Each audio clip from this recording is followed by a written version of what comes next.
Guadalupe Contreras y Angélica Rivera en 11 Noticias Matutino. Se cumplen 11 años de la desaparición de los 43 estudiantes de la Normal Isidro Burgos. Una de las líneas de investigación que ahora se aborda es la telefónica. Algunos de los dispositivos de los estudiantes permanecieron activos después de los hechos. Exigen padres y madres de los 43 normalistas que no se descarte la línea de investigación que involucra de manera directa al ejército mexicano en el caso Ayotzinapa. Piden que les entreguen los archivos clasificados que tienen bajo su resguardo. Despiden familiares y amigos a Jesús Israel, estudiante del CCH Sur. Falleció por un ataque directo de un compañero de ese plantel. Su cuerpo fue sepultado en Perote, Veracruz. Aquí en la Ciudad de México, sus compañeros encendieron veladoras para despedir a su amigo. Se unen 6 barcos griegos a la flotilla global Sumud. Las personas organizadoras informaron que con los nuevos integrantes se fortalece la misión civil internacional que busca romper el cerco que mantiene Israel y entregar así ayuda humanitaria urgente a la población de Gaza. En un mensaje grabado, el presidente de la autoridad palestina, Mahmoud Abbas, se dirige a la Asamblea General de Naciones Unidas. Y esto obedece a que el gobierno de Estados Unidos le negó la visa para llegar a Nueva York. En su discurso, condena los crímenes de lesa humanidad que comete Israel en la Franja de Gaza. Es reconocido el luchador mexicano Místico como uno de los 10 mejores del mundo, esto por la revista Pro Wrestling Illustrated. Termina la espera. Se dieron a conocer ya las mascotas para el Mundial 2026. Un jaguar representa a México, un alce a Canadá, un águila a Estados Unidos. Se inaugura la exposición Atmósfera Total, esto como parte del festejo de 20 años de recuperación del Museo Experimental El Eco. Está dedicado a la promoción de la arquitectura, el diseño y el arte contemporáneo. ¿Cómo están? Buenos días. Cerramos juntos la semana con mucho entusiasmo y mucha información importante. Elvira, Angélica Rivera, buenos días. Guadalupe, muy buenos días. Así es, ya es viernes 26 de septiembre. Bienvenidas y bienvenidos. Como siempre, ya lo saben, lo más relevante solo aquí en nuestra pantalla. Camino al trabajo, a la escuela, desde aquí los acompañamos. Buenos días en Radio 95.7 de FM, la frecuencia del Instituto Politécnico Nacional. Y por supuesto, están todas nuestras redes sociales. Les invitamos a que nos sigan, ahí las tienen en su pantalla. Particularmente, síganos a través de la transmisión en YouTube y también en Facebook. El código QR que aparece en la pantalla es para que lo puedan escanear, les lleva a nuestra página con más información. Y claro que siempre queremos conocer su opinión. Pueden usar el hashtag 11 Noticias, pero particularmente Hoy tenemos una pregunta que quisiéramos saber. ¿Qué es lo que ustedes opinan de estas mascotas del Mundial 2026 que ya se dieron a conocer? Así es, un alce, un águila y también un jaguar. Cuéntenos qué les parecieron, su opinión es valiosa para nosotros. Al final de este espacio la compartimos con todos. Vámonos directo con los detalles.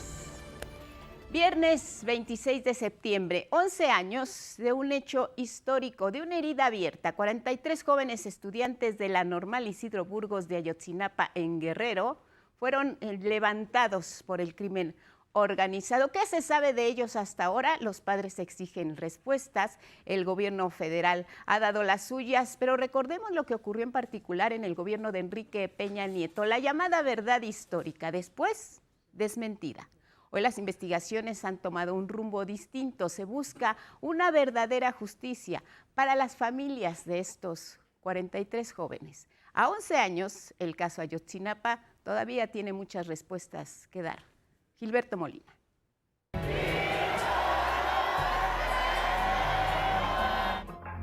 La pregunta sigue vigente. ¿Qué fue de ellos?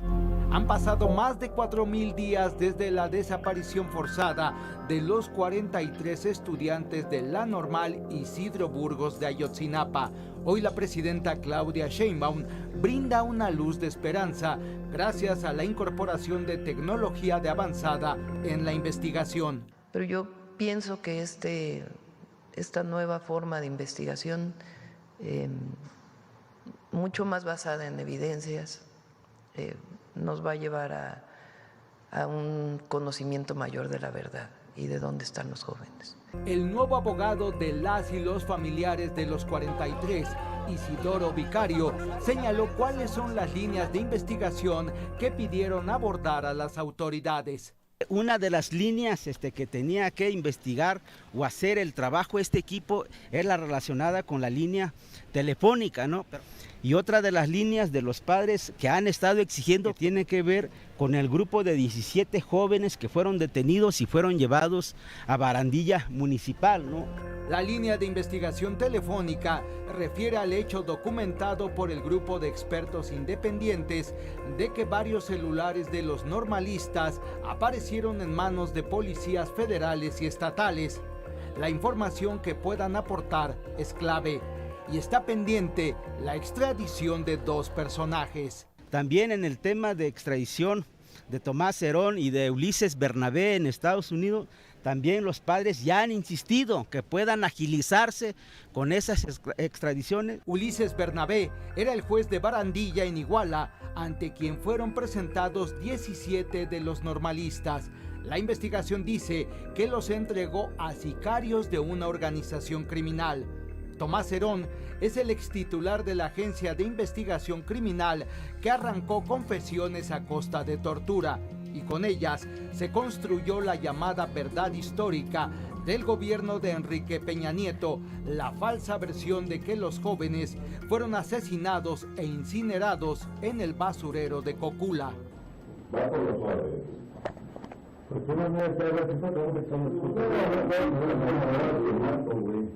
Hay una exigencia más: la entrega de información bajo presunto resguardo del ejército. Exigimos la presencia del CNI para que nos diera información de los 800 folios. La esperanza está ahora en el último anuncio de la presidenta Claudia Sheinbaum. Le pedí a la secretaria Rosa Isela que hablara con Naciones Unidas para ver si era factible buscar expertos precisamente en estas áreas de investigación y métodos de investigación que se están siguiendo, para que madres y padres puedan tener la certeza de que en efecto se están haciendo bien las cosas. Las madres y los padres han soportado en 11 años la mentira de una verdad histórica. Han enfrentado divisiones entre ellos y ellas, pero mantienen la confianza y el coraje. Para mí fue un crimen de Estado, ¿no?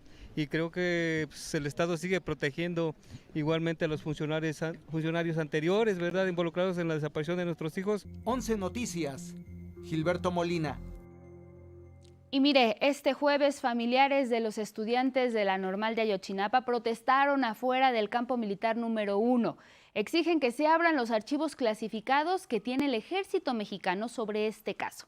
María Fernanda Ruiz nos informa.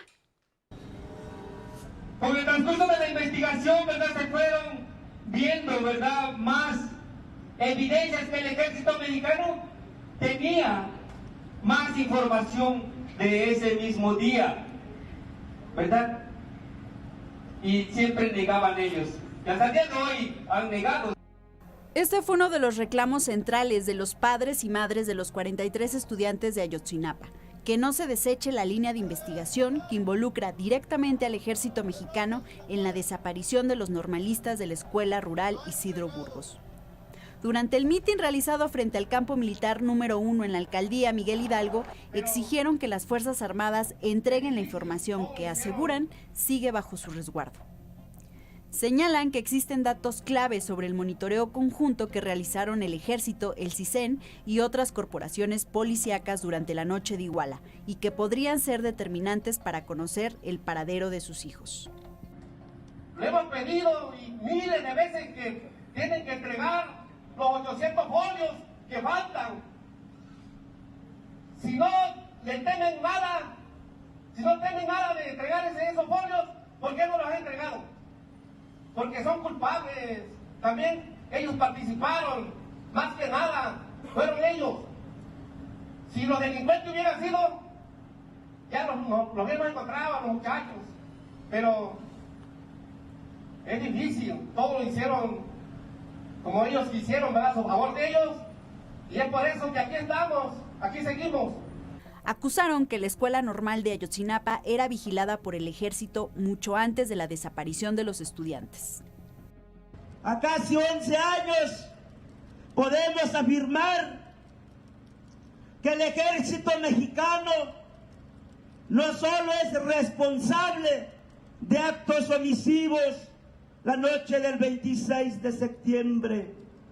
Hoy podemos afirmar que desde antes de la agresión de los estudiantes, el ejército ha estado monitoreando la Escuela Normal de Ayotzinapa. Al finalizar el mitin, un grupo de personas con el rostro cubierto lanzó petardos y utilizó un camión de carga para derribar las puertas del campo militar. Posteriormente prendieron fuego en la zona. Los padres y madres de los 43 se retiraron antes de estos disturbios y se deslindaron de los hechos. No se reportaron personas heridas. Policías de la Secretaría de Seguridad Ciudadana de la Ciudad de México y elementos del Cuerpo de Bomberos controlaron el incendio. Se prevé que la tarde de este viernes se realice la marcha nacional en la Ciudad de México, al conmemorarse 11 años de la desaparición de los 43 estudiantes normalistas de Ayotzinapa. Imágenes de Cristian Aguilar y Ángel González, 11 Noticias, María Fernanda Ruiz. Y miren, a 11 años de lo ocurrido, la presidenta Claudia Sheinbaum ha reiterado que su gobierno insiste en solicitar ahora a Israel la extradición a México de Tomás Herón, que es una de las demandas de los padres de familia. Él fue director de la Agencia de Investigación Criminal, para que sea procesado por su participación en la construcción de la llamada verdad histórica a través de la tortura que se cometió en este caso.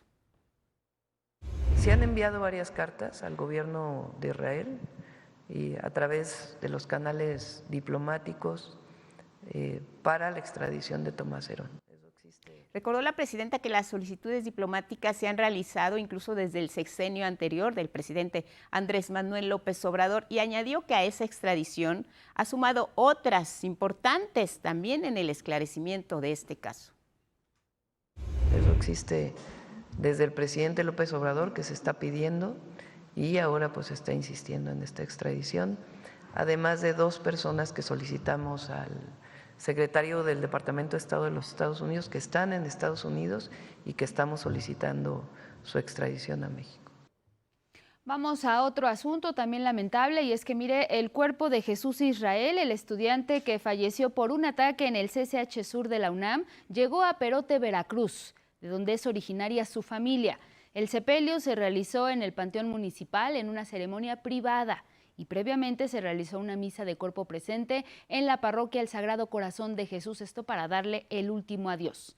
En tanto, en la entrada del CCH Sur, compañeras y compañeros dejaron algunas veladoras y mensajes de despedida para su amigo. Y se realizó la segunda mesa de diálogo entre estudiantes del CCH Sur y las autoridades de la Universidad Nacional Autónoma de México. Acuerdos: realizar un recorrido por las instalaciones del plantel. Buscan verificar el funcionamiento de los botones de pánico, las cámaras de videovigilancia, las luminarias, identificar, en conclusión, dicen, zonas de riesgo. El recorrido se efectuará el próximo 29 de septiembre. Va a contar con la participación de una comisión que estará integrada por 20 estudiantes, autoridades del plantel, habrá representantes de rectoría y también personal de la Comisión de Seguridad Universitaria.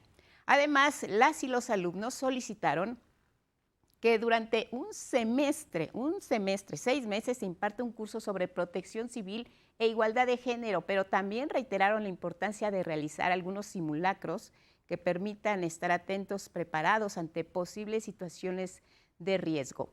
En tanto, algunas escuelas de la universidad, como el CCH Azcapotzalco, anunciaron a través de redes sociales que van a suspender clases el día de hoy. Se reanudarán, dicen, hasta el próximo lunes. En el caso de la Facultad de Filosofía y Letras será hasta el próximo 3 de octubre.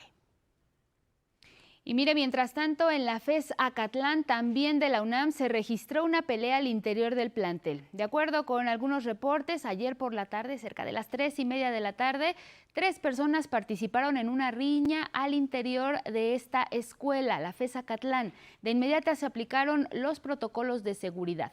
Alumnas y alumnos de ese plantel compartieron a través de sus redes sociales un video que muestra el momento en que los elementos de vigilancia de la UNAM detuvieron a 3 personas involucradas, quienes fueron puestas a disposición de las autoridades. Hablemos ahora de otro asunto. La presidenta Claudia Sheinbaum dio respuesta a las declaraciones del empresario Ricardo Salinas Pliego, quien ha insinuado posibles acciones legales en su contra. Y esto lo haría, dijo, ante tribunales de Estados Unidos. La acusaría de difamación por haber opinado sobre la multa de $25 millones que pagó para evitar ser detenido en Nueva York tras la venta de una empresa telefónica con adeudos fiscales. La presidenta, recordemos, calificó este hecho como un acto de defraudación. ¿Por qué serían Estados Unidos? Pues no sí, es ¿no? Como absurdo, presidenta, ¿cómo es demanda de difamación en Estados Unidos? Ajá. La presidenta Claudia Sheinbaum ha insistido en que el empresario debe pagar los 74,000 millones de pesos que deben impuestos en México. También, a su vez, cuestionó la forma en que Salinas Pliego ha adquirido distintos medios de comunicación, así como los beneficios que habría recibido a través del Fondo Bancario de Protección al Ahorro, el FOBAPROA. Incluso más allá de las deudas, pues la difamación que él hace todos los días a través de la televisora o de sus redes sociales. A ver, yo les voy a dejar una tarea a todos, los de aquí, los que nos están viendo. ¿Por qué no se investiga? A ver, ¿cómo compró la televisora? ¿Cuánto fue beneficiado con el FOBAPROA? ¿Quién lo demandó para que regresara el dinero por la compra de la televisora? ¿Cómo tiene ADN 40? ¿Cómo adquirió una parte de las acciones de Mexicana? Pregunta. Solo son preguntas. Para que pues también se conozca.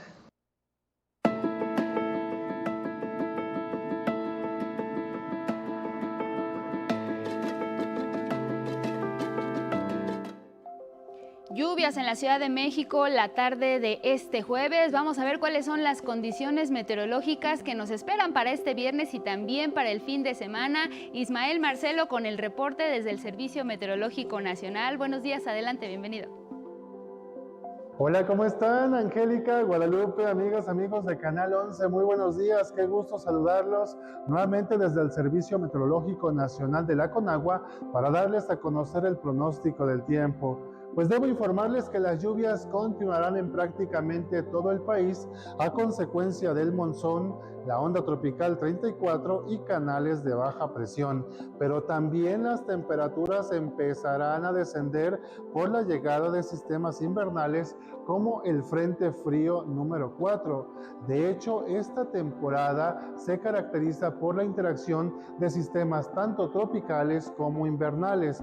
Esto ocurrirá precisamente la siguiente semana a lo largo de la costa este de los Estados Unidos, donde esperamos que 2 ciclones tropicales, Humberto e Imelda, interaccionen con el Frente Frío número 4, dejando abundantes precipitaciones y vientos intensos a lo largo de la costa este de los Estados Unidos. Esta interacción de fenómenos también provocan tiempo severo en nuestro país. Por ejemplo, el día de ayer se registró un tornado en el municipio de Buenaventura, Chihuahua, específicamente en el ejido Constitución. Así que ya es tiempo de sacar las chamarras para cuidarse de los dañinos cambios de temperatura. Recuerde que las personas más vulnerables son los adultos mayores, las niñas y los niños. También no olvide que durante un fuerte aguacero no debemos cruzar calles inundadas o con corrientes de agua. Mire lo que pasó el día de ayer en Monterrey, Nuevo León. Un repartidor perdió su motocicleta al ser arrastrado por la fuerza del agua. Angie, Lupita, estas son las condiciones del estado del tiempo. Por favor, cuídense mucho. Las lluvias continuarán, pero también el ambiente empezará a refrescar en buena parte de la República Mexicana. Mi nombre es Ismael Marcelo y nos vemos el próximo lunes.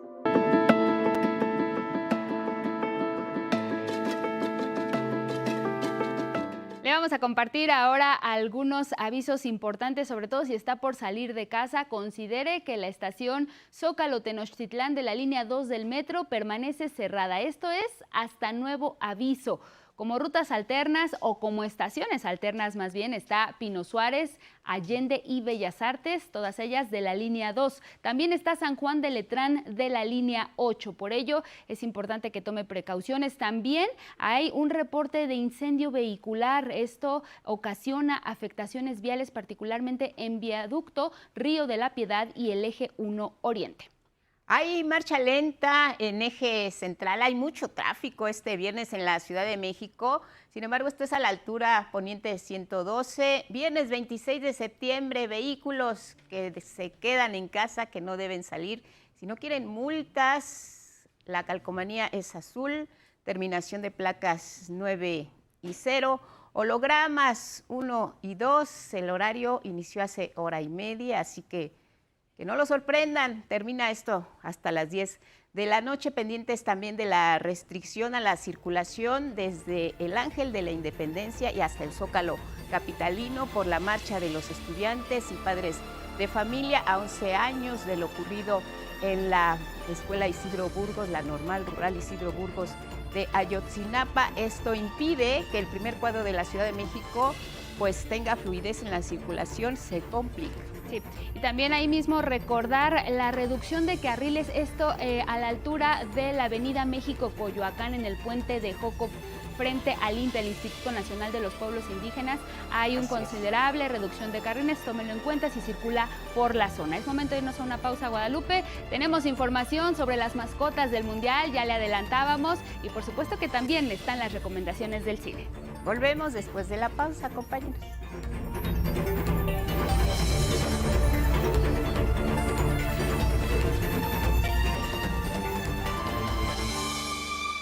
6:30 en la hora del centro. Continuamos con ustedes con más noticias esta mañana aquí en el 11. Las inversiones siguen llegando a nuestro país, un signo de confianza. Así México busca ponerse a la vanguardia, ahora con un centro de desarrollo de inteligencia artificial. Y esto va de la mano con los recursos que traen los inversionistas del extranjero. ¿Esto qué significa? Hay un proyecto importante, va a estar en Querétaro, generará empleos. Tiene que ver sobre todo con inteligencia artificial y nuevas tecnologías. Es Arturo Arellano.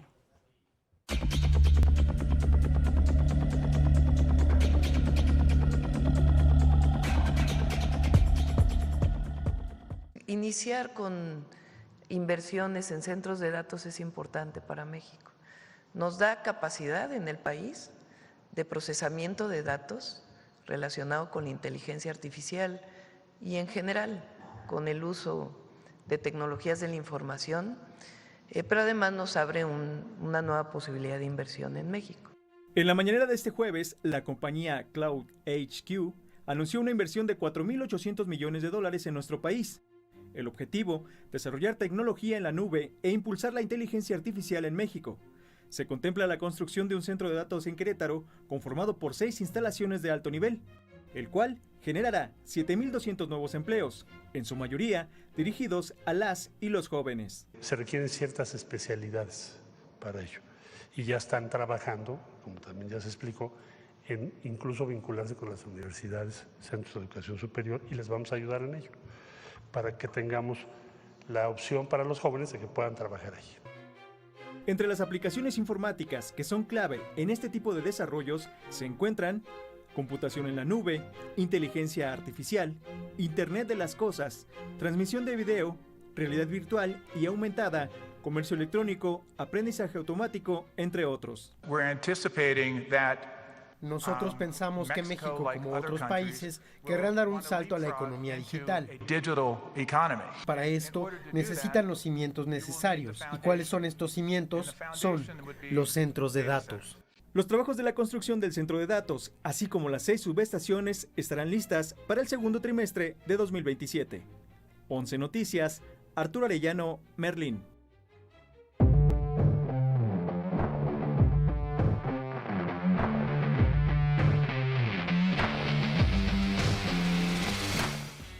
Tiempo de los deportes. Gabriel Sainz, le atinaste a casi todas tus predicciones de las mascotas del Mundial. Buenos días, bienvenido. ¿Cómo estás, Gabo? Buenos días, Lupita. Buenos días, Angie. En efecto, sí, me falló uno ahí. Yo nunca me imaginé que fuera un alce el que estaba ahí, ¿no? Pero bueno, ya fueron presentadas oficialmente las mascotas del Mundial 2026. Y Vianey Zárate nos tiene más detalles de esta información.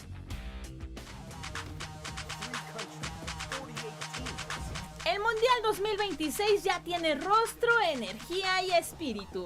Los nuevos protagonistas son un alce, un jaguar y un águila, las 3 mascotas oficiales que representarán a Canadá, México y Estados Unidos respectivamente en la Copa del Mundo más grande de la historia. En una presentación vibrante, la FIFA reveló a sus nuevos embajadores, Maple, el alce canadiense, Sayu, el jaguar mexicano, y Clutch, el águila estadounidense. Son 3 personajes que no solo homenajean la identidad de cada país anfitrión, sino que busca unir, emocionar y conectar con millones de aficionados en todo el planeta. El Mundial 2026 comienza a tomar vuelo. 3 símbolos que no solo animarán la cancha, sino que buscan dejar huella en la cultura, la tecnología y la pasión del fútbol. 11 Noticias, Vianey Zárate. Y hablando del Mundial, anoche en el noticiero nocturno, en entrevista con Gabriela Cuevas, representante de México para el Mundial 2026, nos habló sobre los boletos del Mundial y las recomendaciones para evitar fraudes en la compra de boletos y en los concursos que se realizan mediante los patrocinadores. El día 29 de este mes, quienes se inscribieron a ese sorteo van a empezar a recibir los correos electrónicos de, oye, si saliste seleccionado o no saliste seleccionado. Y a partir de ello empieza esta primera fase de ventas. Pero después se van a abrir otras. Va a venir una segunda donde ya se puede... Con más deportes, el luchador mexicano Místico fue reconocido entre los 10 mejores luchadores del mundo por la prestigiosa revista Pro Wrestling Illustrated. En su ranking anual de los 500 mejores gladiadores, Místico aparece en la 9ª posición, convirtiéndose en el único mexicano en este selecto grupo. Este logro llega tras un año brillante donde conquistó el Campeonato Mundial de Peso Semicompleto y encabezó funciones históricas, incluido el 92 aniversario del Consejo Mundial de Lucha Libre. Karen Ríos hace historia en el Campeonato Mundial 2025 Sub-17 de lucha de playa en Grecia. Se convirtió en la primera medallista mundial de México en la especialidad tras subir al tercer lugar en la categoría de los 45 kilogramos. En la NFL, el inicio de la jornada 4 estuvo marcado con el duelo del jueves por la noche entre los Cardenales de Arizona con su jersey color rush alusivo al desierto y los Halcones Marinos de Seattle, donde con gol de campo de último minuto de Jason Myers, los Seahawks vencieron a los Cardenales con marcador de 20-23. Y en el fútbol americano estudiantil de nuestro país, en la categoría de los 14 grandes, hoy inicia la jornada 4 con los duelos entre los Zorros del Cetis contra Linces VM a las 17:30 horas. Pumas CU recibe al TEC Guadalajara a las 19 horas y Borregos del TEC-SEM reciben a los Leones de la Náhuac a las 19 horas. Para la jornada sabatina, Pumas Zacatlán juegan contra los Burros Blancos del IPN al mediodía y a la misma hora las Águilas Blancas son anfitriones del TEC Campus Ciudad de México, encuentro que podrán ver por nuestra señal. Y en el duelo poblano, los Borregos Puebla reciben a los Aztecas de la UTLA a las 13 horas. Y hasta aquí la información deportiva. Lupita, Angie, muy buen día. Chachán, ¿te gustaron? Me gustaron mucho, el diseño del jaguar me gustó mucho, fíjate, sí le da un icono a México, salimos de lo tradicional del águila real, que bueno, es más alusiva también a lo mejor a la América y por eso la desecharon. Sin embargo, el jaguar yo creo que es un muy buen icono para México. Súper, mira, me encanta cuerpos atléticos, muy bien el diseño, resalta pues nuestro tigre Sayu con su jaguar, nuestro jaguar con su uniforme de la selección. Pues creo que van a ser un éxito, se anticipan, como dicen los que se dedican al comercio, buenas ventas, porque ya desde ahora pues ya están listas para comercializarse, ¿no? Sí, yo creo que los peluchitos, las imágenes, las caricaturas van a ser muy buena mercadotecnia y pues bueno, ahí está ya, el Mundial está a la vuelta de la esquina. Pues ahí está, Gabo. Hay algunos que querían un ajolote o también la mariposa monarca, pero sin duda estas ya son los emblemas y pues a seguirlos y ver en qué se convierten. Así es, aquí. Gracias, Gabo. Buen fin de semana. Nos vamos a otros temas y es que mire, el cuerpo de Silverio Villegas, migrante michoacano de 23 años que falleció durante una redada, esto en Chicago, en Estados Unidos, el 12 de septiembre, pues llegó ya este jueves a su comunidad en Loma de Chupio, Irimbo, donde va a ser velado y también sepultado. El secretario del Migrante de Michoacán, Antonio Soto Hernández, informó que el traslado se coordinó con la familia de Silverio y reiteró que el gobierno estatal acompañará el proceso legal en la Unión Americana contra la gente responsable. Nosotros vamos a darles acompañamiento en la decisión que tome la familia. Por ejemplo, si la familia quiere demandar a través de un despacho de abogados privado autorizado debidamente en Estados Unidos para que se esclarezcan los hechos.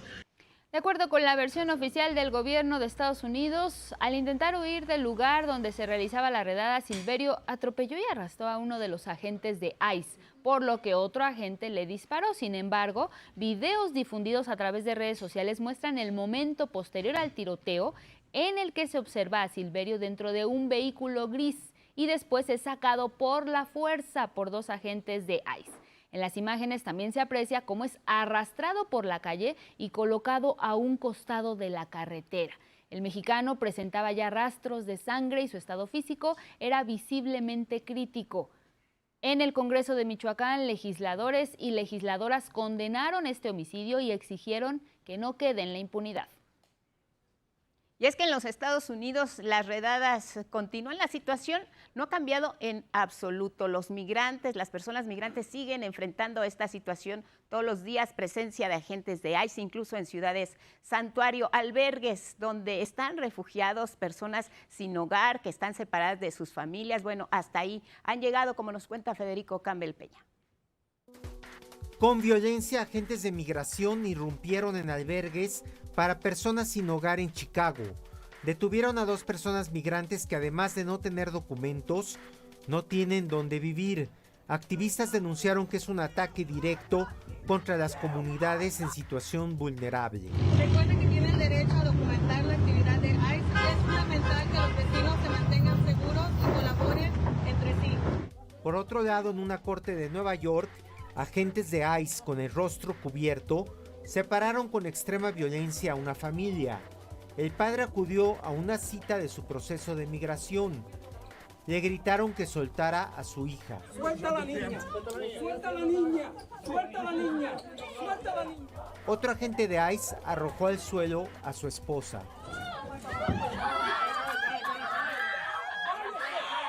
Ella y su pequeña hija lloraron ante la violencia de los agentes y la impotencia de no poder evitar el arresto con fines de deportación del padre de familia.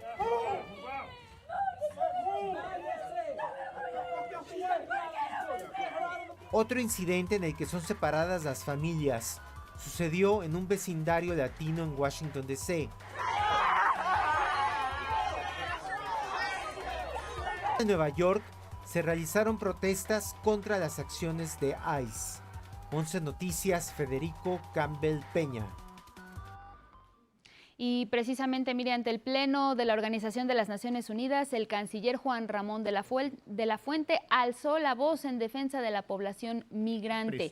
Sostuvo que criminalizar la migración es inadmisible y también afirmó que México protege los derechos humanos y la libertad de las personas migrantes, las cuales, dijo, contribuyen con su esfuerzo a enriquecer y fortalecer a los países que los reciben. Rechazamos en particular la criminalización de las personas que por alguna causa han tenido la necesidad de dejar sus hogares y se ven en necesidad de emigrar, sea para buscar refugio o para escapar de condiciones de injusticia o de pobreza.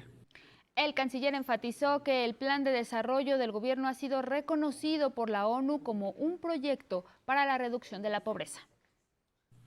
La propia Organización de las Naciones Unidas ha reconocido que 13.5 millones de mexicanas y mexicanos salieron de la pobreza gracias a una política de justicia laboral y a los programas sociales.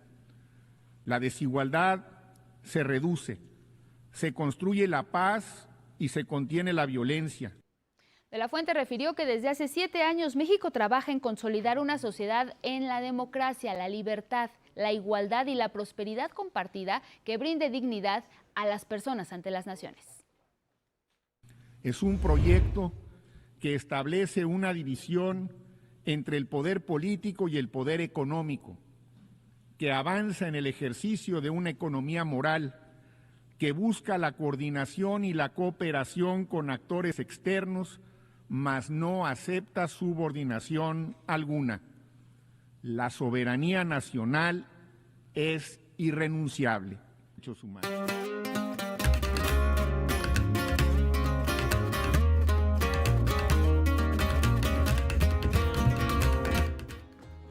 Miguel, ¿cómo estás? Buenos días. Muy bien, buenos días. Ferias del libro por aquí y por allá, como dicen. Por todas partes. Qué bueno, nos da gusto. Qué bueno, ¿verdad? Cuéntanos. Bueno, les cuento.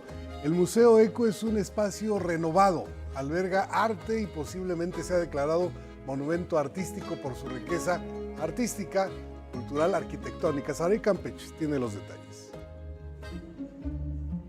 En el auditorio de Sullivan 43 se rememoró la recuperación del inmueble para el Museo Experimental El Eco hace 20 años, plataforma de experimentación concebida en 1953 por Matías Geritz y Daniel Montt como una escultura habitable. De un espacio para que la socialización, la festividad y el arte tuvieran un punto de encuentro a partir de la multidisciplina, ¿no? Entonces, desde su origen es un territorio para el arte visual, las artes vivas, la literatura, el diseño y la danza.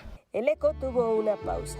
La UNAM lo recuperó en 2005 y desde entonces mantiene el espíritu de sus creadores. Ahora, como parte de la conmemoración, se inauguró Atmósfera Total con piezas de Leo Martz y Alberto Oderis.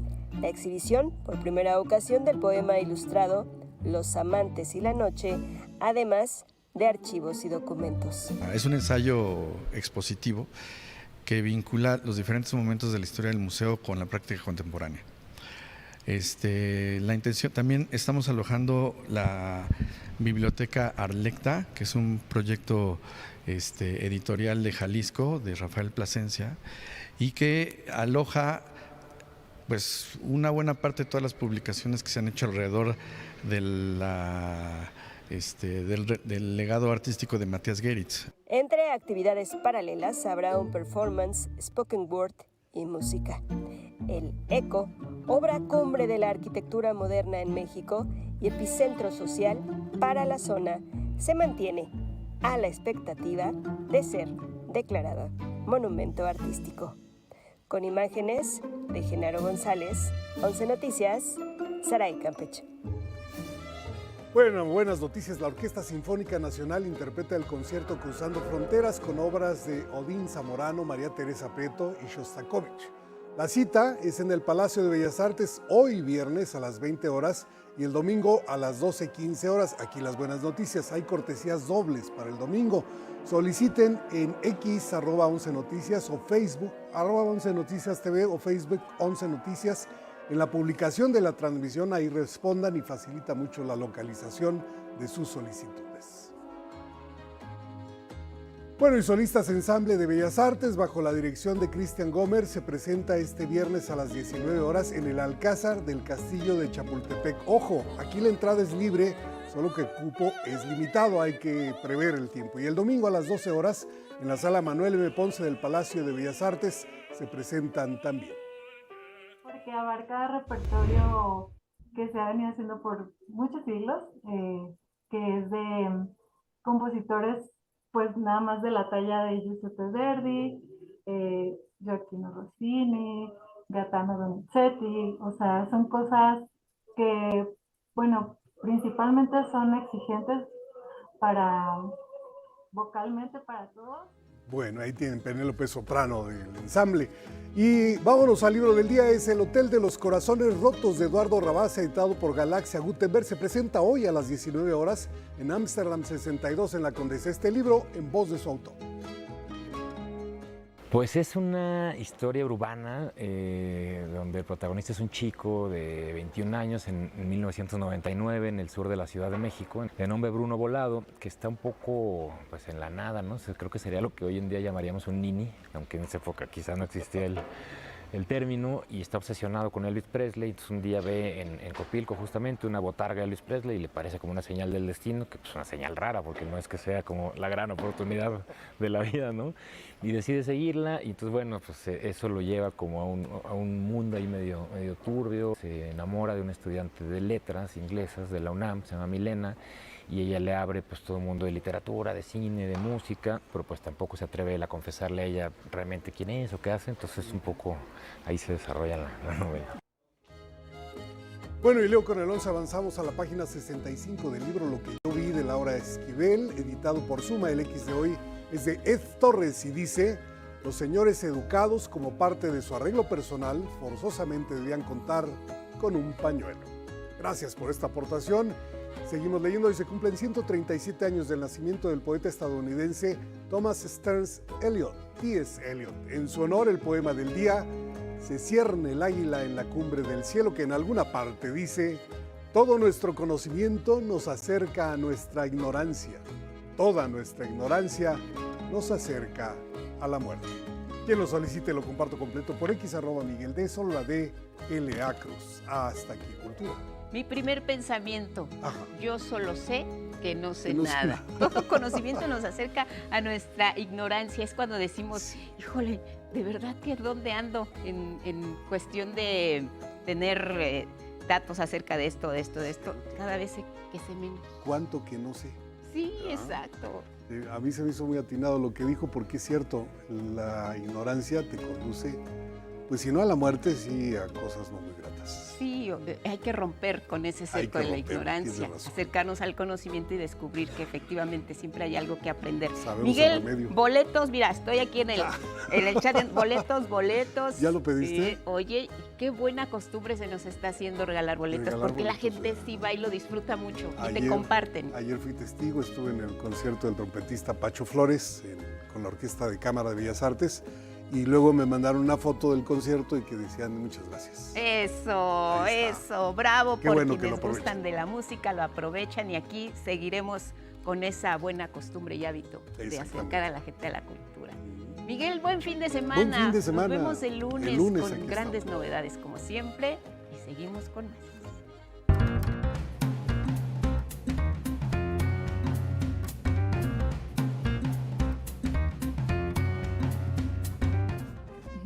Momento de miradas al cine, es viernes y como siempre, José Antonio Valdés Peña siempre nos trae las mejores recomendaciones. Gracias, Jackie. Muy esperada tu sección. Muchísimas gracias, Jackie, gracias a todos, muy buenos días. Pues además este fin de semana tenemos 3 grandes películas. Ya empieza, ¿se acuerdan que dijimos que iba a venir como un bache de pronto de programación? Y luego empezamos ya con la temporada de premios, pues ya podemos definir que a partir de este fin de semana empiezan a llegar películas importantes para lo que será lo mejor del 2025. Pues vamos a empezar con una película china, vamos a empezar con una obra del director Wang Hu que se llama Perro Negro. Es una belleza, ganadora del premio de la mejor película en la sección Una cierta mirada del Festival de Cannes. La película pues es la historia de un hombre que después de cumplir una larga condena en prisión regresa a su casa. Su casa está en un pueblo, Angie, que está a punto de desaparecer porque la película está ambientada en el 2008 en China, cuando vienen los Juegos Olímpicos. Y bueno, pues hay algunos pueblos que se van a acabar convirtiendo en muy modernas zonas residenciales. Entonces, pues nuestro personaje regresa, ve cómo su pueblo se está muriendo en vida y de pronto la relación que establece con un perrito negro que anda entre las ruinas de la ciudad y que pues no es un perro callejero ni bonito, ni agradable, ni de buen carácter, pues lo va poniendo en perspectiva con su propia vida. La película es una verdadera maravilla en cuanto a la relación de los hombres con la naturaleza y cómo pues también China está pasando por estos procesos históricos, económicos y políticos, donde pues efectivamente, como lo sabemos, incluso aquí en nuestro país, Angie, pues comunidades enteras desaparecen y aparecen modernas zonas residenciales o supermercados y finalmente la gente es desplazada una y otra vez. Perro Negro es una película bellísima, no se la pierdan. Que podría ser para toda la familia porque realmente no hay nada en la película que esté mal. Y bueno, el mensaje realmente es bellísimo, no se la pierdan. Ahora, pues bueno, fans de Stephen King, regresamos al buen camino y eso pasa con la película Camina o Muere de Francis Lawrence. Fíjate, Angie, que muchas novelas de Stephen King aparecieron en algún momento publicadas bajo un seudónimo que era Richard Bachman, porque la gente se quejaba de que Stephen King escribía mucho. Entonces él mismo dividió su personalidad. Esta novela se escribe originalmente muchos años antes de que apareciera su primer gran éxito literario, que fue Carrie. Entonces, pues la novela que nos cuenta y la película que nos cuenta, esto que estamos viendo, un grupo de jóvenes en un futuro muy, muy cercano, desgraciadamente, que van en una competencia. La competencia implica que camines por lo menos 5 kilómetros por hora, no puedes bajar la velocidad, no puedes hacer tus necesidades, las tienes que hacer caminando y vas todo el tiempo vigilada por estos personajes militares, uno de ellos un villanazo creado por nuestro Mark Hamill, nuestro Luke Skywalker, haciéndola de villano maravilloso. Bueno, pues la película muestra a estos jóvenes como los ves, Angie, y bueno, la película es eso, el retrato de una juventud que está viviendo en muchos sentidos bajo regímenes autoritarios. El premio de esta competencia a muerte es lo que quiere el ganador. Entonces, bueno, la película se vuelve muy emotiva, se vuelve, pues bueno, la historia de un grupo de jóvenes que están encerrados en algo verdaderamente absurdo. Vemos estos regímenes dictatoriales, en fin. Lo que no esperábamos desde hace mucho tiempo, una gran adaptación de Stephen King aquí en esta película Camina o Muere. La novela se llama La Larga Marcha, seguro muchos de nuestros amigos la leyeron, así que bueno, no se la pierdan, otra de las grandes películas del año. Y finalmente la joya de la corona, la cereza del pastel, pues llega a las salas de cine la muy esperada película reciente del maestro Paul Thomas Anderson que se llama Una batalla tras otra. Pues bueno, la historia de un grupo de guerrilleros que pelearon hace muchos años en los Estados Unidos y que de pronto cuando ven que retoma Entonces, bueno, la película ambientada en los Estados Unidos de la actualidad se convierte en una metáfora muy terrible de lo que estamos viviendo en el mundo. Véanla, por favor, en la pantalla más grande que puedan, porque es una clase, una lección de cine, de actuación, de lo mejor que vamos a ver en el año, y pues ya una muy favorita para los Oscar, Angie. Nada más apegado a la realidad. Muchísimas pues gracias, sí, Toñito. Te vemos la próxima semana. Gracias, Angie. Nos gracias vamos a una todos. pausa y volvemos.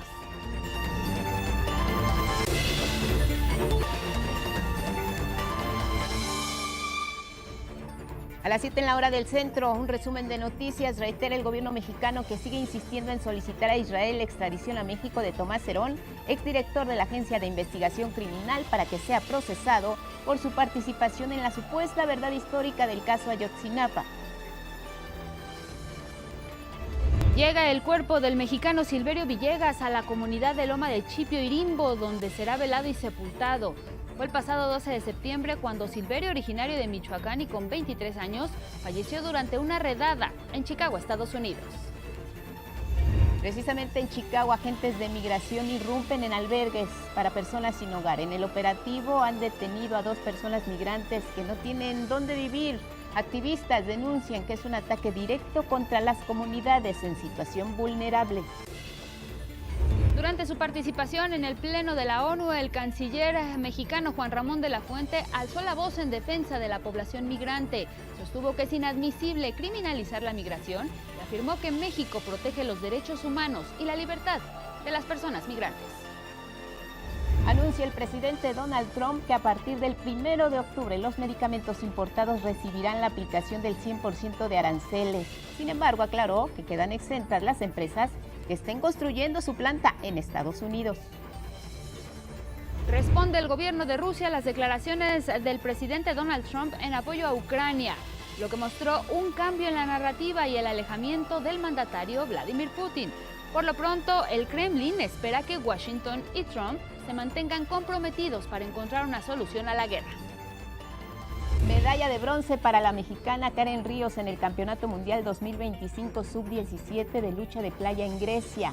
Es la primera deportista mexicana en obtener una presea en esta especialidad. Se presenta este viernes a las 19 horas Solistas Ensamble en Bellas Artes, esto en el Alcázar del Castillo de Chapultepec. La entrada es libre, pero de cupo limitado. Otra función será el domingo a las 12 del día en la sala Manuel M. Ponce del Palacio de Bellas Artes.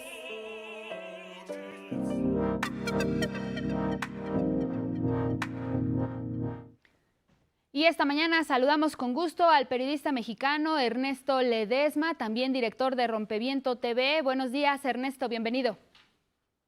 Hola, muy buenos días. Gracias por estar por acá con nosotros. Gracias por esta comunicación, Ernesto. Formas parte pues de esta flotilla global Sumud que se dirige hacia la Franja de Gaza con ayuda humanitaria. Sabemos que en las últimas horas pues las amenazas han arreciado por parte de Israel. Ustedes mismos han expresado que tienen información importante de que pueda haber nuevos ataques por parte de las fuerzas de Israel a esta misión humanitaria. Preguntarte cómo se viven estas horas intensas y de alguna forma que estarían poniendo en riesgo su seguridad. Sí, gracias Elvira por la pregunta. Mira, estamos todavía preparando ya el avance de la Global Sumud Flotilla después de los ataques que recibimos vía aérea a través de 12 drones aproximadamente.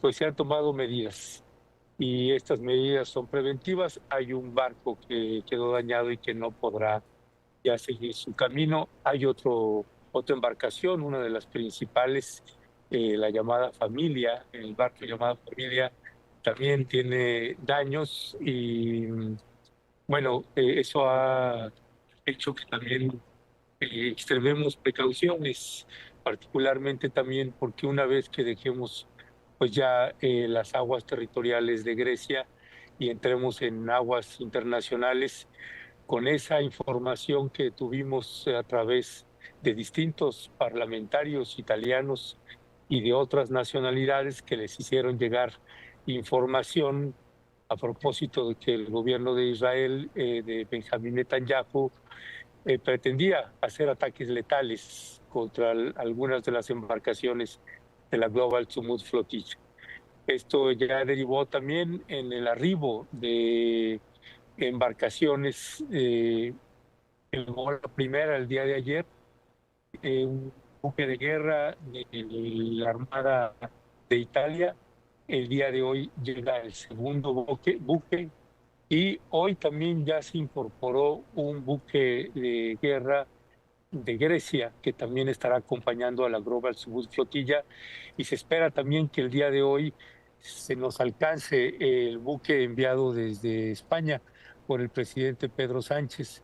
Entonces sí, es un momento tenso y estamos tomando pues todas las medidas precautorias que nos son posibles para poder seguir con el destino que tenemos, que es poder entregar la ayuda humanitaria al pueblo palestino en la Franja de Gaza. Ernesto Ledesma, buenos días, te saluda Guadalupe Contreras. ¿En qué punto de esta travesía se encuentran específicamente? ¿Cuánto les tomaría, de acuerdo con las proyecciones y considerando los inconvenientes que han enfrentado desde los ataques hasta algunos desperfectos en sus navíos? ¿Cuánto tiempo les falta para llegar a Gaza una vez que pisen este territorio, que se acerquen? ¿Cuál es la logística que tienen prevista? ¿Cómo se haría la entrega de esta ayuda humanitaria? ¿Quién los recibe? ¿Quién está también esperando allá en Gaza el arribo de esta flotilla Sumud? Cuéntanos, Ernesto. Sí, gracias Guadalupe. Sí, mira, esperamos poder estar en la Franja de Gaza en un promedio de 5 a 6 días. si no tenemos inconvenientes en el trayecto. Claro. Las próximas 48 horas son cruciales para nosotras y nosotros para saber pues cuál va a ser la acción que va a implementar el gobierno de Benjamín Netanyahu frente a la flotilla. Ya hubo este ataque que una advertencia fuerte, y no vamos a desembarcar en Gaza. El plan es que las embarcaciones llegamos en las postrimerías de la playa de uno de los puertos, y ahí hay organismos de derechos humanos que estarían recibiendo la ayuda humanitaria.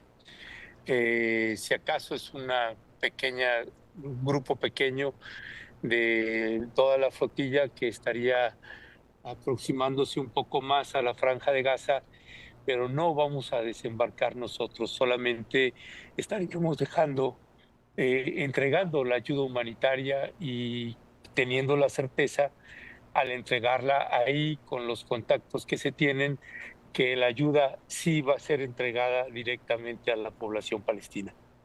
Ahora bien, Ernesto, esta semana también se realizó la Asamblea General de las Naciones Unidas. Hubo pronunciamientos importantes por parte de líderes internacionales, presidentes de América Latina, bueno, pues también de Europa. Muchos de ellos pues ya reconocen a Palestina como un Estado. ¿Crees que esta situación, que los ojos precisamente del mundo pues estén puestos ahora en la situación que se está viviendo en Gaza favorezca pues este cerco mediático que también se ha dado de la cobertura tanto de la flotilla como particularmente de lo que está ocurriendo ahí en la Franja de Gaza, en Palestina, este genocidio que incluso la misma ONU pues ya lo ha determinado así? Sí, gracias, Elvira. Mira, nosotros lo que pensamos de que, bueno, sí, varios de los discursos que hubo, el de Petro, el presidente de Colombia, el de Lula, el de Boric, el de Indonesia también fue un discurso bastante poderoso. En ese sentido, Indonesia también está considerando enviar alguna embarcación, algún apoyo, incluyendo 20,000 elementos, si es posible. Así que, pues es un momento crítico también porque la reacción que sigue teniendo el gobierno de Benjamín Netanyahu es muy agresiva. Por ponerte un ejemplo, el hecho de que estos países hayan reconocido finalmente a Palestina como un Estado-nación implicó que Benjamín Netanyahu desde los Estados Unidos, estando todavía allá, ordenó el cierre de la frontera de Cisjordania con Jordania. Recordemos que los únicos dos accesos para poder llegar a Cisjordania, que Cisjordania es donde está Belén, donde está Jerusalén, donde está Ramallah, Jenin, Tulkarem, Jericó. Jericó es el poblado que está en el Jordán, es la frontera con Jordania. El acceso de la población palestina y la salida de la población palestina de Cisjordania es a través de esa frontera, de la frontera de Amán, ahí en Jordania. Pues Netanyahu ha ordenado su cierre de manera indeterminada, no se sabe cuánto tiempo estará cerrada. Hay mucha población palestina que no pudo regresar, que tiene su trabajo directamente, que trabaja en Jordania y se regresa en la tarde-noche otra vez para cruzar su frontera y regresar a Cisjordania. Y en lo que toca al avance terrestre y aéreo que está haciendo el gobierno de Israel dentro de Gaza, pues el genocidio sigue. Pareciera que hay una celeridad, una prontitud por terminar con el pueblo palestino. Así que es un momento pues muy importante, y en la medida en que haya reacciones, nos parece, de más mandatarios, de más gobiernos y de la población civil en general de los distintos países del mundo, pues ejerce mayor presión sobre el gobierno de Benjamín Netanyahu. Ernesto, por último, ¿cuál es el ánimo que prevalece en la flotilla? Sabemos que las amenazas de Benjamín Netanyahu y su gobierno no han sido en vano. Ha habido ataques, ha habido un bloqueo a quienes han intentado antes de ustedes llegar hasta la Franja de Gaza con ayuda. ¿Qué es lo que va a pasar? Ustedes han dicho que no están dispuestos a entregar la ayuda absolutamente a nadie. Sin embargo, pues vienen estas horas cruciales, Ernesto, y ustedes pues han pensado en algún momento en abandonar esta misión si está en riesgo su integridad, de acuerdo con lo que venga en las próximas horas, a pesar de que hay países como España, Italia y Grecia en sus costas que están protegiendo a esta flotilla. Sí. Gracias por la pregunta, Guadalupe. Mira, evidentemente sabemos los riesgos que conlleva esto. No dejamos de pasar y de ver las imágenes de lo que está sucediendo contra el pueblo palestino en la Franja de Gaza. Desertar la misión de la Global Sumut Flotilla, pues simple y llanamente es inadmisible, absoluta, innegable y categóricamente irrenunciable. Y la razón de esto obedece también a que estamos enviando un mensaje frente a una situación dramática que está viviendo el pueblo palestino. La garantía que tiene el gobierno de Israel de que vamos en son de paz y que llevamos ayuda humanitaria y que no es lo que ellos han señalado, que somos un grupo terrorista o un grupo de Hamas, o lo que señalan sobre los gobiernos que declararon a Palestina como Estado-nación, que les señala que entonces esos estados-nación están apoyando el terrorismo. Toda iniciativa que lleva a una ayuda humanitaria es traducida en eso. Por eso, la mejor señal y el mejor mensaje que estamos dando al gobierno de Israel y a los gobiernos del mundo es que no somos eso y que hay maneras muy fáciles de verificarlo. Y con la tecnología que tiene Israel también lo sabe. Por eso sería un enorme fracaso de una iniciativa que es mundial. Guadalupe, perdón que nos atrevamos a señalarlo así, sí. Pero los que estamos en estas embarcaciones no solamente somos los que estamos arriba de las embarcaciones, sino también son los millones de personas que están en los distintos países del mundo que también forman parte de esta Global Sumut Flotilla. Así que en esa medida, pues nosotros tomando todas las medidas preventivas que están en nuestro poder, pues estamos haciendo lo que toca, llevar ayuda humanitaria. Y nos parece que es irrenunciable esa parte y que ojalá el planteamiento también, pues los gobiernos se lo hagan a Israel, que renuncie a un ataque de estas características. E incluso nos están informando que se va a incorporar más gente a la Global Sumut Flotilla. Pues ahí está, Ernesto Ledesma Arronte, este mensaje que tú transmites y que sin duda también es muy importante que podamos seguir manteniendo la comunicación con ustedes que van a bordo de esta misión humanitaria, pues para dar cuenta al resto del mundo, por lo menos aquí en México, pues de lo que está ocurriendo ahí con esta misión, con esta flotilla Global Sumut. Agradecemos mucho esta comunicación, Ernesto, mantengamos el contacto. Buenos días. Buenos días para ustedes y gracias por la llamada. Gracias al periodista mexicano Ernesto Ledesma por esta comunicación. Y ahora nos vamos con más información del mundo.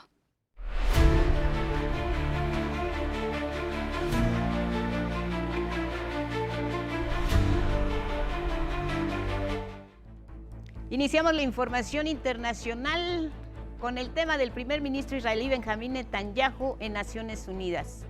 Hoy tiene su participación y adelantó que va a denunciar a los países que han dado su reconocimiento al Estado palestino. Y esto lo afirma antes de abordar el avión que lo llevaría a Nueva York en un vuelo con muchos rodeos para evitar espacio aéreo de países que precisamente han denunciado el genocidio en marcha, como Francia y España. El ejército israelí va a desplegar altavoces en la Franja de Gaza para que la población palestina escuche su discurso ante Naciones Unidas.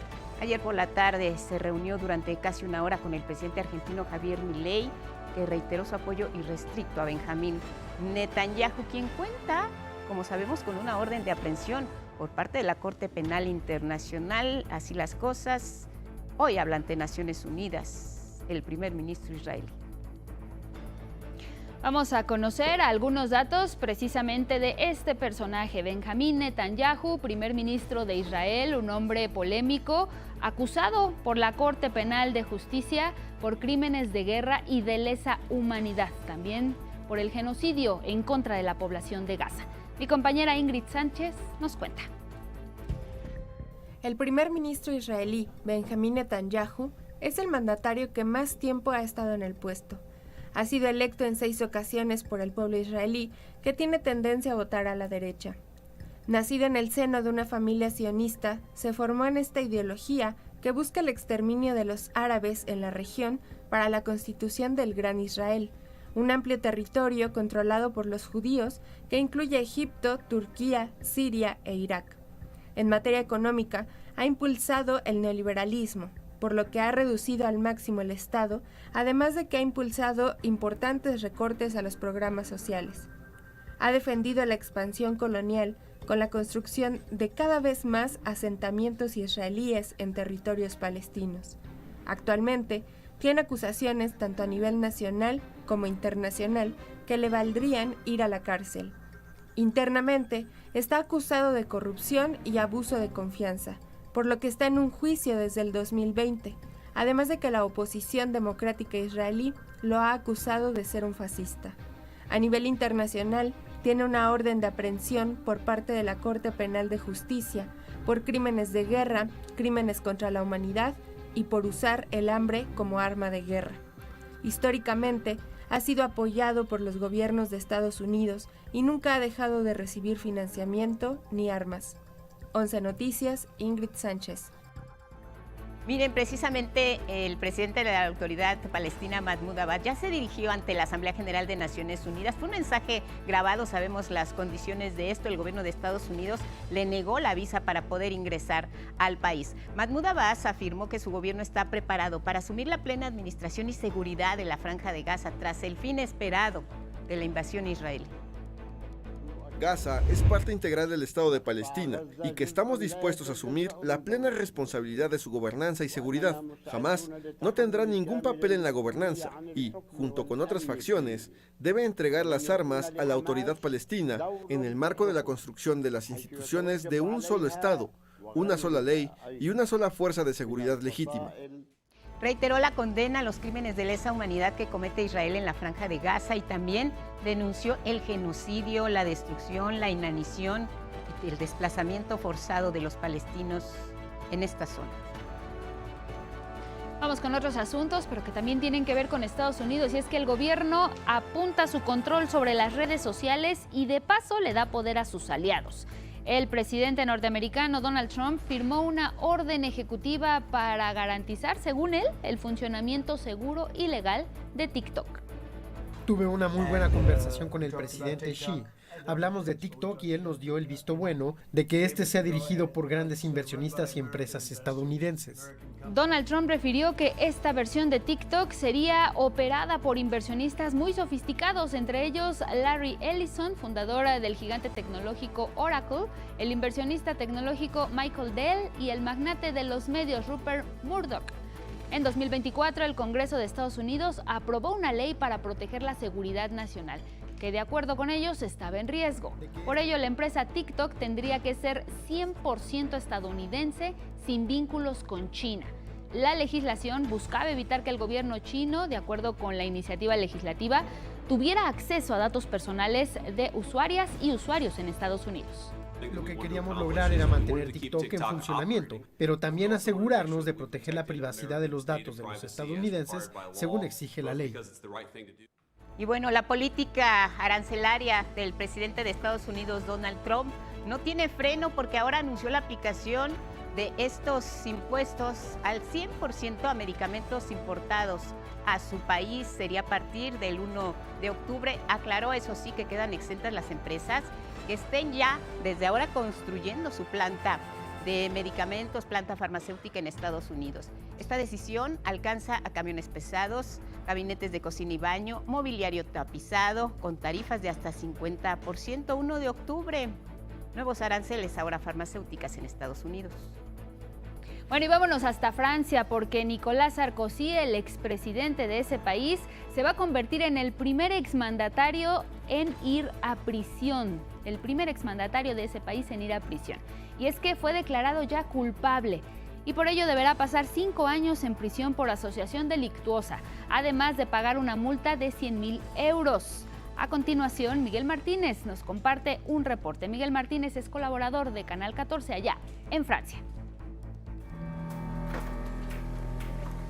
El Tribunal de París ha declarado culpable al expresidente de Francia, Nicolas Sarkozy, por asociación delictiva en el caso de financiamiento libio.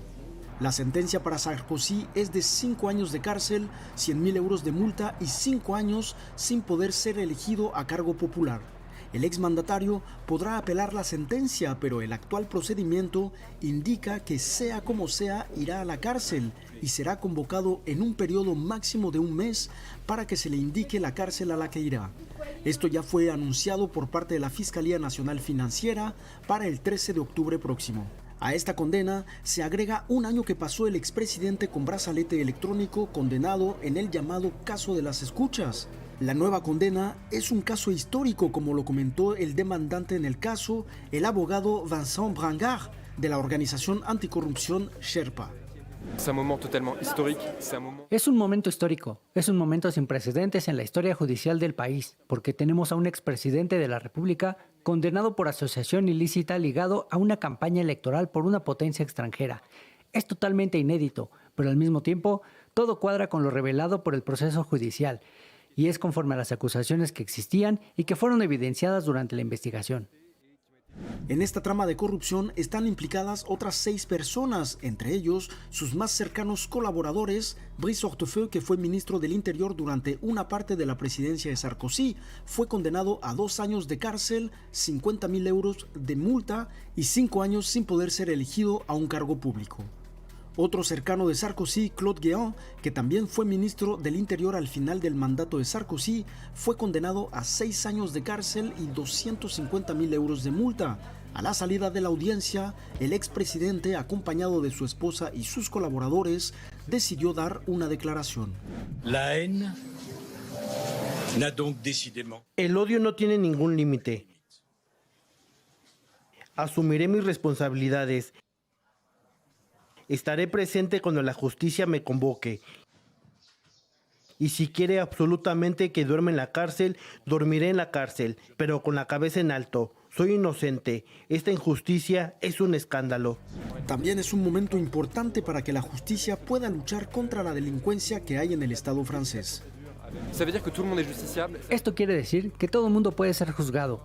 Quiere decir que hay un recordatorio para la ejemplaridad y quiere decir que la justicia ha desarrollado mecanismos que le permite reprimir, como en este caso de asociación delictiva, aunque no se tenga la última prueba de corrupción, como ocurre muchas veces en estos casos, ya que son actos muy sofisticados. A pesar de eso, puede condenar. De los otros 3 puntos de la acusación, desvío de fondos públicos de Libia, corrupción pasiva y financiamiento ilegal, fueron desechados, pero el tribunal retuvo que los encuentros tuvieron como finalidad obtener fondos para la campaña de 2007. Estas acusaciones siguen vigentes por parte de la Fiscalía Nacional Financiera de Francia. El expresidente Nicolas Sarkozy será convocado en un periodo máximo de 1 mes por el tribunal, quien le dirá en qué centro penitenciario estará. Desde París informó para Punto de Referencia Miguel Martínez. El gobierno ruso respondió a las declaraciones del presidente Donald Trump en apoyo al presidente de Ucrania, Volodymyr Zelensky, que mostraron un giro y el alejamiento, dicen, del presidente Vladimir Putin. El Kremlin, a su vez, ha declarado que asumía que Trump seguía comprometido para encontrar una solución a esta guerra. Vemos una retórica diferente proveniente de Washington. Por ahora, asumimos que Washington y el presidente Trump mantienen la voluntad política para continuar los esfuerzos hacia una solución pacífica en Ucrania. Apoyamos estos esfuerzos y Rusia sigue dispuesta a entablar conversaciones de paz. Bueno, vamos a retomar información nacional, particularmente lo relacionado con Grupo Salinas, y esto a propósito de lo que dijo la presidenta Claudia Sheinbaum sobre el caso de un pago que realizó Ricardo Salinas Pliego para evitar ser detenido en Nueva York, allá en Estados Unidos, luego de la venta de una empresa telefónica con deudas fiscales. Bueno, pues por ello es importante hacer un recuento sobre la forma particularmente en la que Salinas Pliego ha adquirido diversas empresas, muchas veces con ayuda de gobiernos pasados. La historia de Ricardo Salinas Pliego no puede entenderse solo como la de un empresario que diversificó su capital en televisión, banca y telecomunicaciones. De acuerdo con el periodista Mathieu Torlier, su ascenso está vinculado a los gobiernos neoliberales que a lo largo de 3 décadas le otorgaron concesiones, contratos y ventajas regulatorias. Desde la privatización de Imevisión, que marcó su entrada a TV Azteca, hasta los permisos para operar líneas telefónicas vía Total Play o hasta la licencia para operar un banco. La compra de TV Azteca, que es la que propulsa a Ricardo Salinas Pliego en el grupo de los multimillonarios de México y lo que le da este poder, no solo económico, sino político, pues proviene de este vicio de origen, digamos, que es una compra al gobierno de Carlos Salinas de Gortari gracias a un préstamo del hermano del entonces presidente. En 2003, Raúl Salinas demandó a Ricardo Salinas por una deuda de casi $30 millones que le había prestado al empresario para la compra de TV Azteca, una controversia que nunca se aclaró públicamente. Después de comprar la televisora, Carlos Salinas entra en el sector de las telecomunicaciones con Ernesto Zedillo, de lo que o sea, primero en las telecomunicaciones de lo que hoy sería Total Play. Con el gobierno de Vicente Fox llegó al negocio bancario con Banco Azteca. En 2002, Salinas Pliego protagonizó otro episodio polémico. La toma de las antenas del Cerro del Chiquihuite usando grupos de choque desalojó a técnicos, conductores y personal de CNI Canal 40 para apoderarse de su señal y expandir TV Azteca. Y con la reforma energética de Peña Nieto, su empresa, Grupo Dragón, obtuvo concesiones para generar energía renovable. En paralelo, fue señalado en contratos públicos. Y con Enrique Peña Nieto ya entra en el negocio petrolero y perpetra el fraude en la compraventa de Grupo Fertinal, que fue pues un caso de corrupción bastante importante que causó a Pemex unas pérdidas de más de $600 millones. Su cercanía con el Poder Ejecutivo cambió con Andrés Manuel López Obrador y Claudia Sheinbaum. Se terminaron las condonaciones fiscales y hoy el SAT le exige el pago de más de $74 mil millones en impuestos. El discurso del empresario genial que ha construido todo de la nada, pues es una falacia completa, porque desde un principio él hereda de un grupo que fundó su abuelo, lo hereda con 30 años y después construye su poder gracias al poder político. 11 Noticias. Una vez que se conoció en manos de quién quedaría el 25% de las acciones de Banamex, la presidenta hizo un reconocimiento por esta compra al empresario Fernando Chico Pardo. La inversión son $42 mil millones en este movimiento, parte de Banamex. Así regresa como se esperaba y como se deseaba a manos de mexicanos en un momento importante para las instituciones financieras. Bueno, es un empresario mexicano.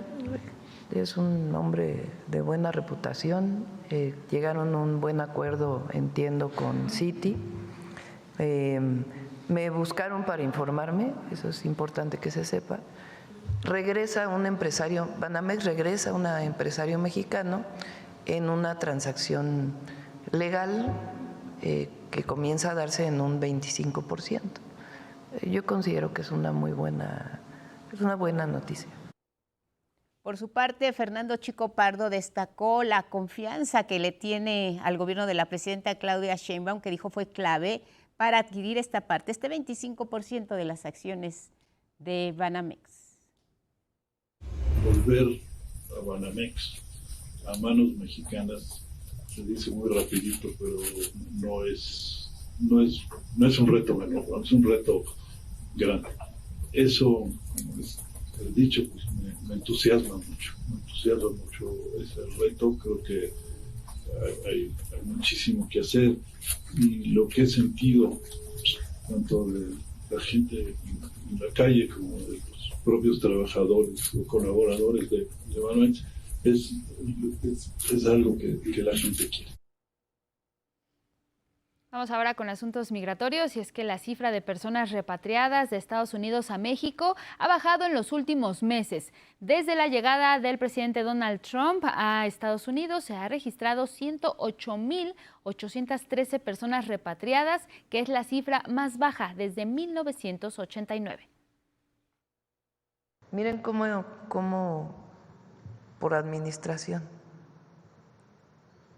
el número de repatriados al país. El mayor momento fue con Clinton. Llegaron a entrar a México 1.1 millones de mexicanos en un año. Hoy tenemos en todo el 2025, a partir del 20 de enero, 108.813. Este descenso significativo, dijo la presidenta Claudia Sheinbaum, se debe principalmente por la reducción en los cruces fronterizos. Tiene que ver también con que están entrando pues muchísimo menos, ¿verdad? Los encuentros en la frontera llegaron a ser en diciembre del 2023 15,000 y hoy son 300, 200, dependiendo del día. Y muchos no son mexicanos. Y precisamente por esta escasa presencia de personas migrantes en la frontera, la ONG Médicos Sin Fronteras informó que el 30 de septiembre pondrá fin a sus actividades en las ciudades de Reynosa y Matamoros, en Tamaulipas, donde estuvieron 8 años ininterrumpidos atendiendo a las personas migrantes, esto en coordinación con las autoridades locales. La reforma recientemente aprobada por el Senado para combatir la extorsión de manera homologada ya fue aprobada por algunos congresos estatales. Ya la aprobó el Congreso de la Ciudad de México, también hicieron lo propio legislaturas como Chiapas, Tamaulipas, Tabasco, Oaxaca, Colima y Quintana Roo.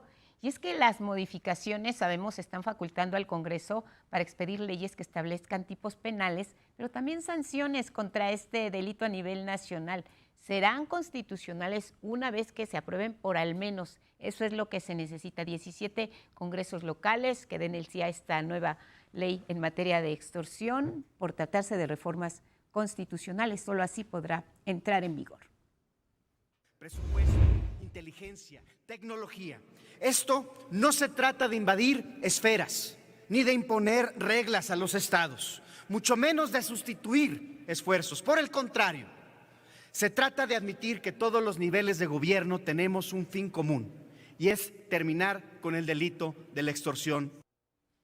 Ya le hemos informado previamente sobre la situación de 34 farmacéuticas que de manera deliberada o negligente no han cumplido con la entrega de medicamentos a la que se comprometieron con el gobierno federal una vez que firmaron los contratos de adquisición de insumos. Bueno, pues ayer ya la Cámara Nacional de la Industria Farmacéutica, la Canifarma, señaló que existe un adeudo de 20,000 millones de pesos que data desde 2019. Este jueves la presidenta Claudia Sheinbaum aseguró que las empresas farmacéuticas que ganaron licitaciones para este 2024 tienen la obligación de entregar insumos y medicamentos en tiempo y forma. Cuando se hace un concurso para la compra de alguna clave de medicamentos, pues en el concurso quien gana el concurso se compromete a entregar el medicamento, independientemente si tienes una deuda en el pasado. Si no, pues no concursas, ¿verdad? Entonces, cuando te comprometes, ganas una licitación y tiempos de entrega, pues tienes que cumplir con el contrato que estableciste. La presidenta aseguró que el adeudo que tiene el gobierno federal con algunas farmacéuticas será saldado, pero deben cumplir con los contratos de este año. Si hay deudas, se paga, no hay, digamos, ningún problema para pagar las deudas. Se está haciendo una revisión y hay pláticas con todas las empresas para ver la manera en que se van a ir saldando las deudas, sobre todo del 2024, que todavía hay algunos pagos que se tienen que hacer. Entonces, se hizo una revisión y ahora pues está en el proceso de pago. Les vamos a compartir ahora un dato que ha llamado la atención. Se trata de la baja histórica que presenta en nuestro país la tasa de natalidad. Es un fenómeno que, de acuerdo con los expertos, lleva años presentándose en otros países y no en México. Sin embargo, en 2024 se registró en territorio nacional la menor tasa de nacimientos en la historia contemporánea, con 47.7 por cada 1,000 mujeres entre 15 a 49 años. Y es que esta tasa ya registraba un fuerte descenso de 15.7% en los últimos 6 años. Se encontraba en alrededor del 62% en 2018. La caída más fuerte ocurrió en el último año, fue de 7.5%. En números, ¿qué significa?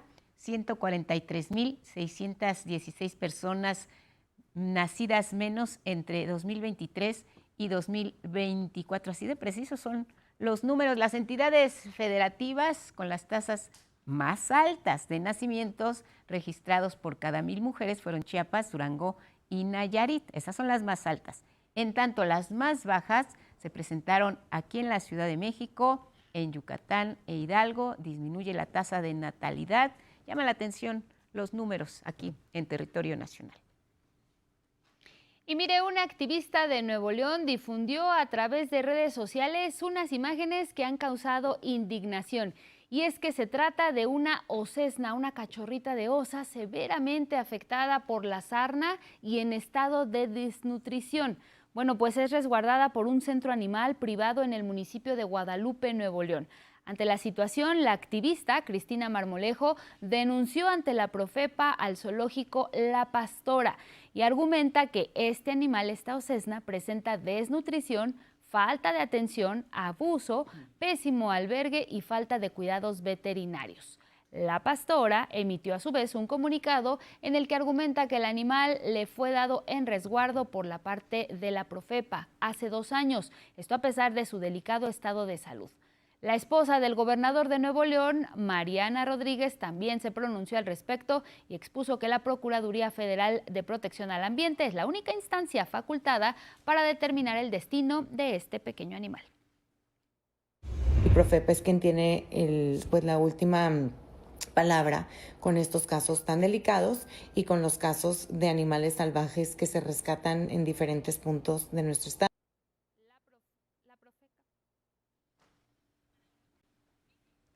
Bueno, pues hablemos de otros asuntos. La nueva Suprema Corte de Justicia validó el procedimiento ahora para el otorgamiento de concesiones mineras. Esto fue expedido en 2023 con base en el interés público, así le llaman, y el dominio de la nación sobre sus recursos estratégicos. Hubo mayoría de votos, las y los ministros avalaron así el decreto que establece que las solicitudes de concesiones de exploración y explotación tienen que desecharse porque no representan derechos adquiridos por particulares o empresas. El régimen de las concesiones y permisos se puede dar por terminado de manera automática porque es propiedad de la nación. Hoy los requisitos dicen tienes que irte a una licitación pública. Ha cambiado la forma de cómo se concede las concesiones, permisos, autorizaciones, los mecanismos que tiene el Estado para permitir el usufructo de sus bienes a particulares. Por otra parte, el Pleno garantizó la seguridad jurídica en las revisiones fiscales al determinar que la autoridad hacendaria no puede solicitar información a terceros o entidades extranjeras sobre las operaciones de los contribuyentes. El caso resuelto ya involucró a un contribuyente que consideró vulnerado este derecho de audiencia. Sin embargo, las y los ministros concluyeron que la norma únicamente regula cómo y en qué plazos deben cumplirse las resoluciones fiscales sin otorgar poderes adicionales a la autoridad. El secretario de Educación Pública, Mario Delgado, colocó la primera piedra del Centro de Bachillerato Tecnológico Industrial y de Servicios número 295, esto en Ecatepec, en el Estado de México. Bueno, pues ahí informó que se invertirán más de 67 millones de pesos en beneficio de 1,085 estudiantes. Esta obra, subrayó, fue posible gracias a la donación del predio por parte del Ayuntamiento de Ecatepec. La edificación se suma a las 6 que ya iniciaron su construcción de un total de 20. Están en marcha en los estados de Tamaulipas, Hidalgo, Yucatán, Quintana Roo, Querétaro y Chihuahua, con una inversión de 1.215 millones de pesos en beneficio de 18,000 estudiantes. Y ahora nos vamos hasta Palacio Nacional a la conferencia matutina.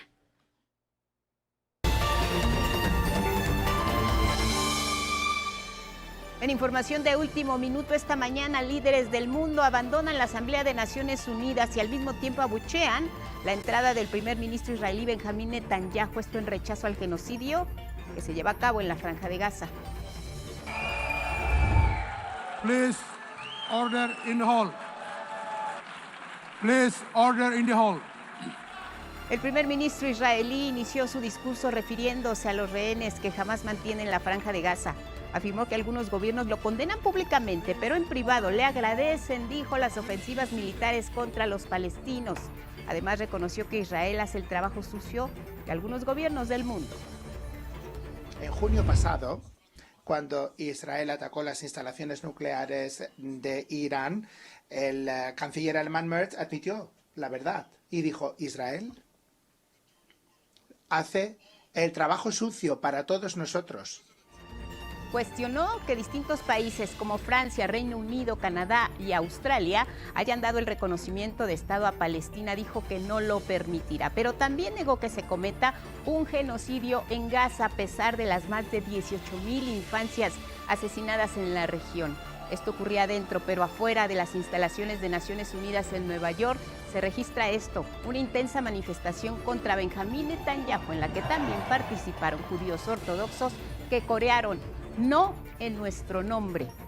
Mientras, en la Franja de Gaza, la inteligencia israelí intervino los teléfonos de toda la población palestina y al mismo tiempo transmitió el mensaje que Benjamín Netanyahu dio en Naciones Unidas. Lo hicieron a través de altavoces.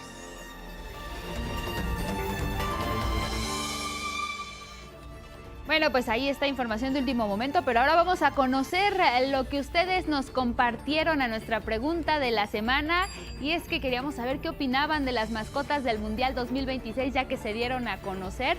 Sus respuestas en YouTube, muchas gracias a todos. Loren Cubilión: la mascota del Mundial debió ser una, no tres.